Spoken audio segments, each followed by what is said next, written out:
अगर आप शेयर बाज़ार में लगातार लॉसेस कर रहे हैं तो ये वीडियो आपके लिए है। स्क्रॉल मत करिएगा, आपके काम की कोई ना कोई बात ज़रूर निकलेगी। पूरी दुनिया आपसे झूठ बोल सकती है, लेकिन सेबी का जो डाटा है वो कभी भी आपसे झूठ नहीं बोलेगा। अब क्या है सेबी का डाटा? 93% जो रिटेल इन्वेस्टर होते हैं, यानी आप हम जैसे लोग जिनके पास पूंजी बहुत कम होती है, वो लॉस करते हैं। यानी पूरे एक साल में हमने जितना भी ट्रेड किया होगा, नेट में हम कहीं ना कहीं लॉस में ही निकलना है। तो अब पैसा कौन कमा रहा है भाई? सोचने वाली तो यही बात है। तो 7% लोग, अब आप समझिए कि पैसा कमा रहे हैं। तो ये 7% कौन लोग हैं? क्या इनके पास कोई जादुई तरीका है पैसा कमाने का?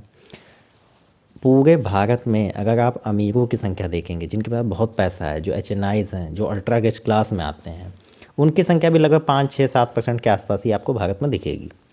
तो अब बात ये आती है कि अगर आपको बाज़ार से पैसा कमाना है तो आपके पास में अर्ली इन्फॉर्मेशन एक्सेस होना चाहिए। जो 5-6% जो क्लब आप देख रहे हैं ना, किसी सेक्टर को लेके मिनिस्ट्रीज़ में क्या फ़ैसले आने वाले हैं, ये चीज़ें सबसे पहले उनको पता चलती हैं। और यही वजह है कि सबसे पहले वो पोजीशन बना के बैठ जाते हैं।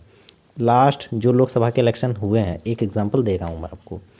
4 जून को जब रिज़ल्ट आया, उससे पहले 2 भारत के बहुत बड़े पॉलिटिशियंस ने आके शेयर बाज़ार से रिलेटेड एक बात कही, और उन्होंने कहा कि बाज़ार ऊपर ही जाएगा। लेकिन जिस दिन रिज़ल्ट आ रहा था उस दिन बाज़ार नीचे की तरफ ही गया था।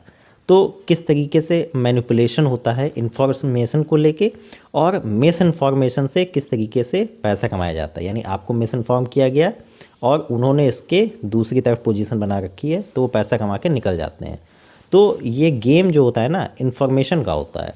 लेकिन ज़्यादातर रिटेल इन्वेस्टर हैं तो उनको ये बताया जाता है अगर ये कैंडल बनेगी तो आपको ये डिसीजन लेना है।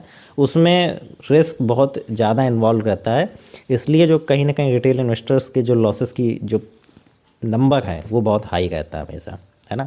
और आप अगर एक ट्रेडर हैं, अगर आप रिटेल इन्वेस्टर हैं, तो आपकी लॉस बियरिंग जो कैपेसिटी है वो इतनी हाई नहीं होती है जितनी उनकी होती है। ये भी एक मेजर फैक्ट है।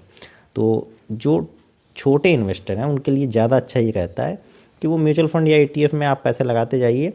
नॉर्मल से तेज़ी से आपका पैसा ग्रो होगा और आप सबसे पहले लॉस को कम करना सीख जाएंगे।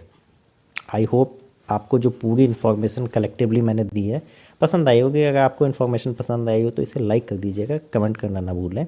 अगर आप हमारे चैनल से नहीं जुड़े हैं तो इसे सब्सक्राइब कर लीजिए, बेल आइकन पर जरूर क्लिक कर दीजिएगा, रेगुलर नोटिफिकेशन आपको मिलते रहेंगे। तब तक के लिए सेफ रहिए, सुरक्षित रहिए। मिलते हैं जल्द एक नेक्स्ट वीडियो में। जय हिंद, जय भारत साथियों।